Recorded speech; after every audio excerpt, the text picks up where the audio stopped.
could get to the top of that hill, and here's a path that leads straight to it. At least, no, it doesn't do that. After going a few yards along the path and turning several sharp corners. But I suppose it will at last. But how curiously it twists. It's more like a corkscrew than a path. Well, this turn goes to the hill, I suppose. No, it doesn't. This goes straight back to the house. Well then, I'll try it the other way. And so she did, wandering up and down and trying turn after turn, but always coming back to the house, do what she would. Indeed, once, when she turned a corner rather more quickly than usual, she ran against it before she could stop herself. "It's no use talking about it," Alice said, looking up at the house and pretending it was arguing with her. "I'm not going in again yet. I know I should have to get through the looking-glass again, back into the old room, and there'd be an end of all my adventures." So, resolutely turning her back upon the house, she set out once more down the path, determined to keep straight on till she got to the hill. For a few minutes all went on well, and she was just saying, "I really shall do it this time," when the path gave a sudden twist and shook itself, as she described it afterwards, and the next moment she found herself actually walking in at the door. "Oh, it's too bad!" she cried. "I never saw such a house for getting in the way. Never!" However, there was the hill full in sight, so there was nothing to be done but start again. This time she came upon a large flower bed, with a border of daisies and a willow tree growing in the middle. "Oh, Tiger Lily," said Alice, addressing herself to one that was waving gracefully about in the wind, "I wish you could talk." "We can talk," said the Tiger Lily, "when there's anybody worth talking to." Alice was so astonished that she could not speak for a minute. It quite seemed to take her breath away. At length, as the Tiger Lily only went on waving about, she spoke again, in a timid voice, almost in a whisper. "And can all the flowers talk?" "As well as you can," said the Tiger Lily, "and a great deal louder." "It isn't manners for us to begin, you know," said the Rose, "and I really was wondering when you'd speak." Said I to myself, "Her face has got some sense in it, though it's not a clever one. Still, you're the right color, and that goes a long way." "I don't care about the color," the Tiger Lily remarked. "If only her petals curled up a little more, she'd be all right." Alice didn't like being criticized, so she began asking questions. "Aren't you sometimes frightened at being planted out here with nobody to take care of you?" "There's the tree in the middle," said the Rose. "What else is it good for?" "But what could it do if any danger came?" Alice asked. "It says, 'Bow wow,'" cried a daisy. "That's why its branches are called boughs." "Didn't you know that?" cried another daisy, and here they all began shouting together till the air seemed quite full of little shrill voices. "Silence, every one of you!" cried the Tiger Lily, waving itself passionately from side to side and trembling with excitement. "They know I can't get at them," it panted, bending its quivering head towards Alice, "or they wouldn't dare to do it." "Never mind," Alice said in a soothing tone, and stooping down to the daisies, who were just beginning again, she whispered, "If you don't hold your tongues, I'll pick you."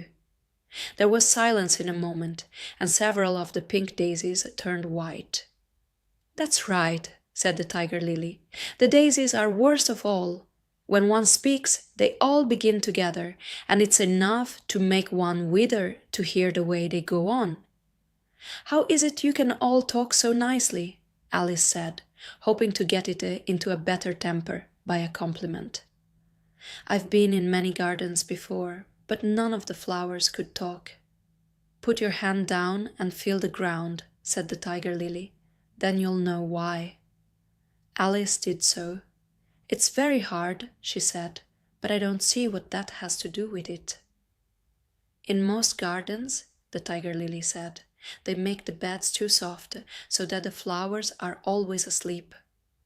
This sounded a very good reason, and Alice was quite pleased to know it. I never thought of that before, she said. It's my opinion that you never think that at all, the rose said in a rather severe tone. I never saw anybody that looked stupider, a violet said, so suddenly that Alice quite jumped, for it hadn't spoken before. Hold your tongue, cried the tiger lily, as if you ever saw anybody.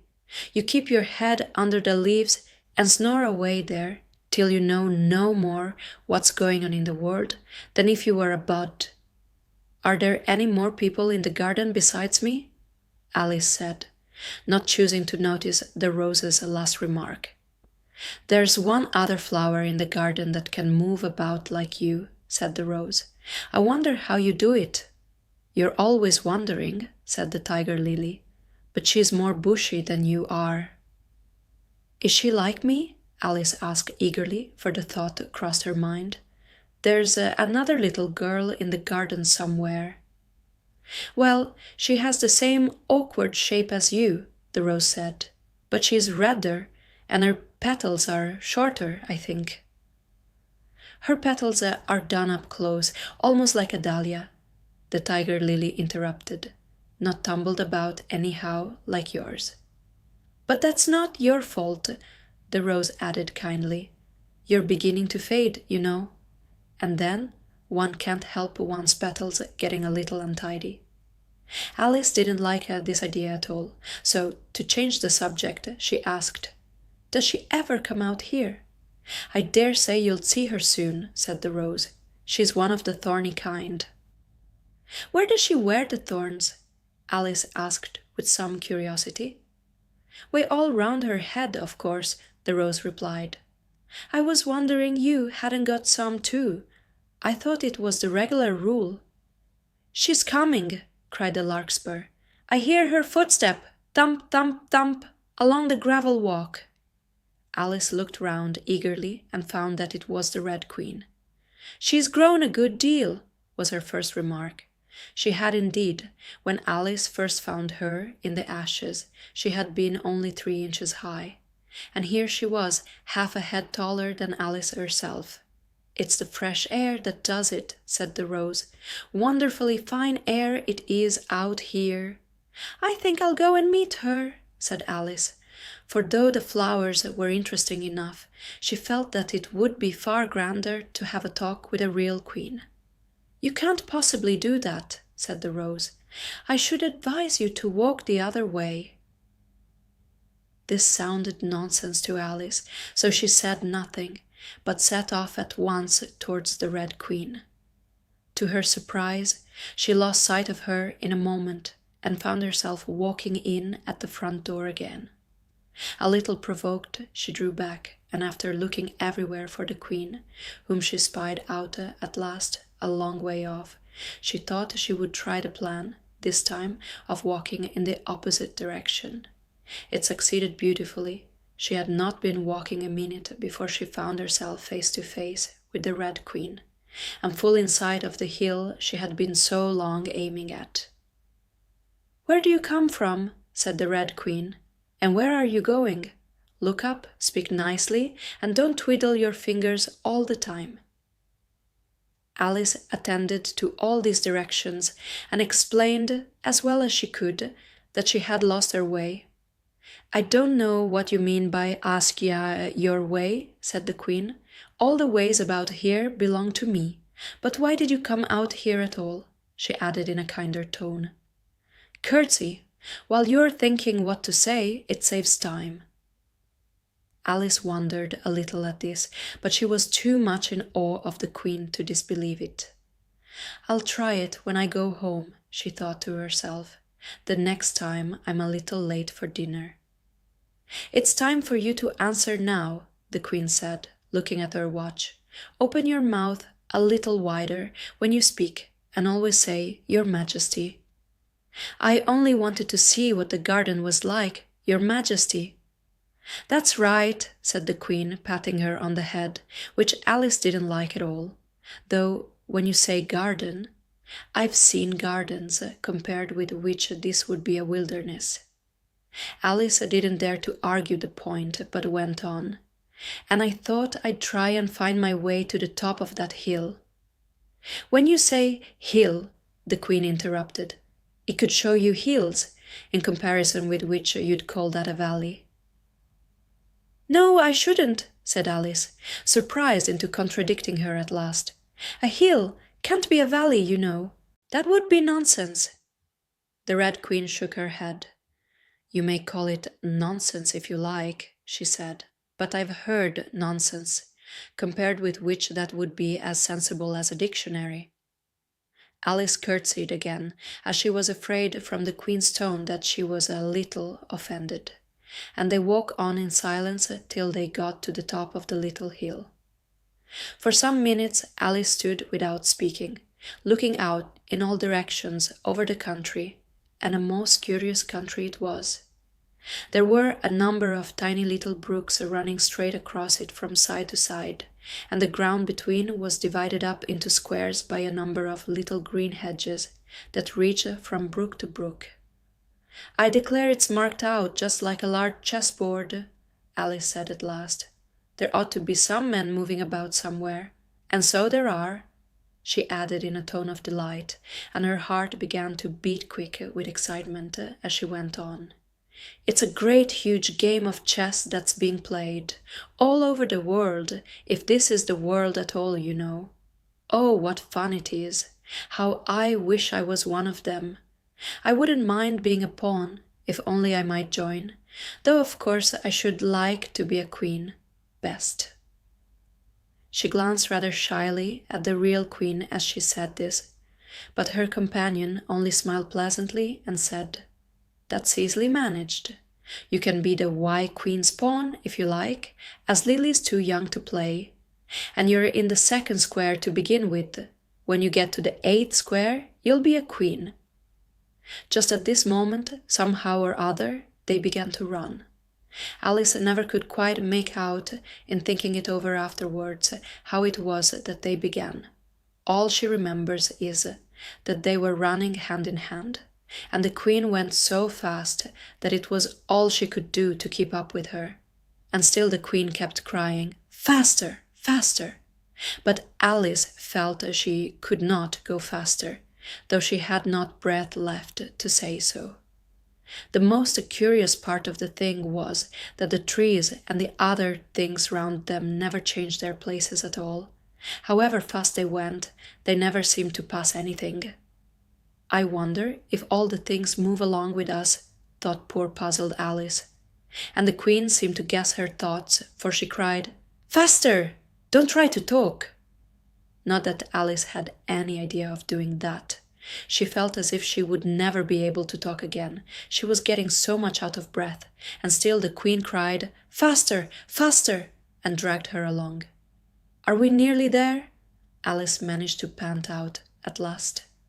Nearly there, the Queen repeated. Why, we passed it 10 minutes ago. Faster! And they ran on for a time in silence, with the wind whistling in Alice's ears, and almost blowing her hair off her head, she fancied. Now, now, cried the Queen. Faster, faster! And they went so fast that at last they seemed to skim through the air, hardly touching the ground with their feet, till suddenly, just as Alice was getting quite exhausted, they stopped, and she found herself sitting on the ground, breathless and giddy. The Queen propped her up against a tree and said kindly, You may rest a little now. Alice looked round her in great surprise. Why, I do believe we've been under this tree the whole time. Everything's just as it was. Of course it is, said the Queen. What would you have it? Well, in our country, said Alice, still panting a little, you'd generally get to somewhere else if you ran very fast for a long time, as we've been doing. A slow sort of country, said the Queen. Now, here. You see, it takes all the running you can do to keep in the same place. If you want to get somewhere else, you must run at least twice as fast as that. I'd rather not try, please, said Alice. I'm quite content to stay here. only I am so hot and thirsty." "I know what you'd like," the Queen said good-naturedly, taking a little box out of her pocket. "Have a biscuit." Alice thought it would not be civil to say no, though it wasn't at all what she wanted, so she took it and ate it as well as she could. And it was very dry, and she thought she had never been so nearly choked in all her life. "While you're refreshing yourself," said the Queen, "I'll just take the measurements." And she took a ribbon out of her pocket, marked in inches, and began measuring the ground, and sticking little pegs in here and there. "At the end of 2 yards," she said, putting in a peg to mark the distance, "I shall give you your directions. Have another biscuit." "No, thank you," said Alice. "One's quite enough." "Thirst quenched, I hope," said the Queen. Alice did not know what to say to this, but luckily the Queen did not wait for an answer, but went on. "At the end of Zaasje 3 yards, I shall repeat them, for fear of your forgetting them. At the end of 4, I shall say goodbye, and at the end of 5, I shall go." She had got all the pegs put in by this time, and Alice looked on with great interest as she returned to the tree, and then began slowly walking down the row. At the 2-yard peg, she faced round and said, "A pawn goes 2 squares in its first move, you know. So you'll go very quickly through the 3rd square, by railway, I should think, and you'll find yourself in the 4th square in no time. Well, that square belongs to Tweedledum and Tweedledee. The 5th is mostly water. The 6th belongs to Humpty Dumpty. But you make no remark?" I didn't know I had to make one just then," Alice faltered out. "You should have said, 'It's extremely kind of you to tell me all this.' However, we'll suppose it said, 'The 7th square is all forest.' However, one of the knights will show you the way. And in the 8th square we shall be queens together, and it's all feasting and fun." Alice got up and curtsied and sat down again. At the next peg the Queen turned her again, and this time she said, "Speak in French when you can't think of the English for a thing. Turn out your toes as you walk, and remember who you are." She did not wait for Alice to curtsy this time, but walked on quickly to the next peg, where she turned for a moment to say goodbye, and then hurried on to the last. How it happened, Alice never knew, but exactly as she came to the last peg, she was gone. Whether she vanished into the air, or whether she ran quickly into the wood, and she can run very fast, thought Alice, there was no way of guessing. But she was gone, and Alice began to remember that she was a pawn, and that it would soon be time for her to move.